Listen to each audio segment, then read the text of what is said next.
Good morning, class. We're going to discuss the stage 3 of Understanding by Design, which is about the plan instruction.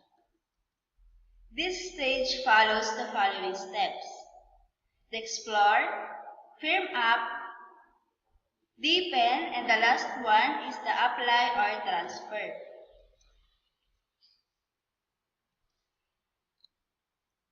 In explore stage, find out what your students know and not know about the lesson. In firm up stage, affirm the correct concepts or skills that they know. Correct what is erroneous, teach what they do not know. The third one is the deepen up stage. The following strategies suggested by Wiggins and McTighe 2005 may be of great help. The first one is the remember wait time first and second. The second one is call on students randomly. The third is use probes and follow-ups. The fourth one is ask students to unpack their thinking.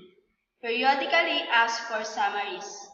Play the devil's advocate. Survey the class. Pose metacognitive or reflective questions. Encourage students questioning. Use think, pair, share. And the last is the apply or transfer stage, which is the application of concepts, skills, and attitudes learned in real life. That's all. Thank you.